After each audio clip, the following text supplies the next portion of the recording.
Johannesburg Metro Police and the SAPS are on high alert after alleged xenophobic violence in Jeppestown last night. Attacks on foreign nationals broke out more than 2 weeks ago in Rosettenville.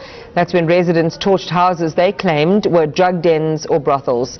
Johannesburg MMC for Public Safety, Michael Sun, joins us on Newsnight. Good evening to you and thank you so much for your time.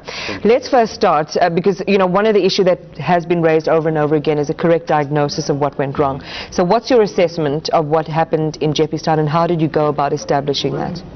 Well, since the violence broke out in Tshwane, we've been on extreme high alert in Johannesburg. The unfortunate part with these so-called xenophobic attacks, you know, it's always associated with looting, with violence, with smash and grabs. So for us, it's nothing more but a violent and criminal behavior. So for us, you know, that criminal element needs to be dealt with. So is it xenophobic fueled violence or is it just opportunistic crime?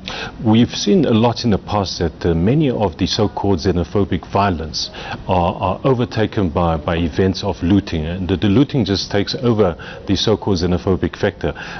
For us, it's really opportunistic, you know, when people go out chanting xenophobic names, but soon after that, you know, shops gets looted, which got nothing with xenophobia. So that's what we are very concerned with. So then what you're saying is they're intertwined. There's an aspect that is fueled by xenophobic sentiment which results in random opportunistic crime. Is that what you found? Correct, but not necessarily.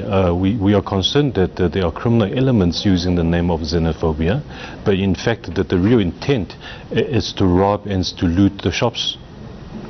But this is the issue, Michael Sun, because in every community and in every incident there are a range of factors that contribute to either an act of crime or violence or tensions amongst various communities, and that's why it's important to have really good intelligence around the issue. And therefore I'm asking, you know, how did you set about to establish how much of this is fueled by the kind of sentiment we saw in Rosettenville, in what we saw in Atteridgeville, and now what we're seeing in Jeppestown? How do you make sense of this?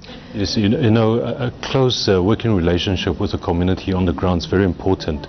That's where a lot of our JMPD officers on the ground are feeding back the information that they receive from the community back into the You've been down there? Center. Yes, we have. Yeah, and you spoke to the people in the community. What did they say to you, Michael? Look, for us, the general public aren't xenophobic. That's our concern, you know, from what we hear from the residents through to our JMPD officers. You know, a lot of the issues are not about xenophobic, but rather about, you know, people are planning to loot the shops on the street. People are targeting certain shops that happens to be owned by foreign nationals. In this maelstrom of, you know, things being characterized as attacks or incidents fueled by xenophobia, complexified by issues around looting and opportunistic crime, do you think that the mayor's messaging is helping the situation? I mean, he's caricaturized it in a particular way. Just today he released a statement talking about inequality and lack of economic opportunities. Then on the other hand he says the country can't be a jungle. We have to have the rule of law. Is he helping or hurting the situation? Well, I think I should address that issue in the following ways. It's a national problem. It's not a local problem that, you know, faces in Johannesburg. I think the national government needs to take more responsibility. But it's happening in your neck of the woods, so, you know, you're hands-on. Yes, no, you're right there. We have to deal with it. It's not to say that we don't want to deal with it or we're simply turning a blind eye. Unfortunately, the executive mayor's message may have been taken out of context. Us as the city, as the new administration, we want to look after our migrants. There will be a help desk. There will be projects, initiatives set up to focus on the needs of migrants in the city of Joburg, so as to make their lives in the city a much better one. Can I ask you a quick one before we go to our breaking news item?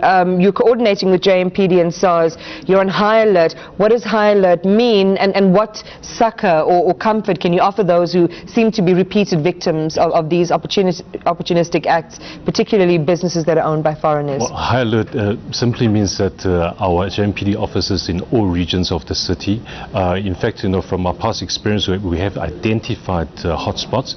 So in these areas we're on extreme extreme high alert. As soon as we hear of anything, of gathering, of possible violence, our JMPD officers will be deployed together with SAPS. Are they on the ground now? Yes, they are, as we speak. Michael, thank you for talking to us. Thank you. Appreciate your time this evening. The MMC for Public Safety in Johannesburg, Michael Sun.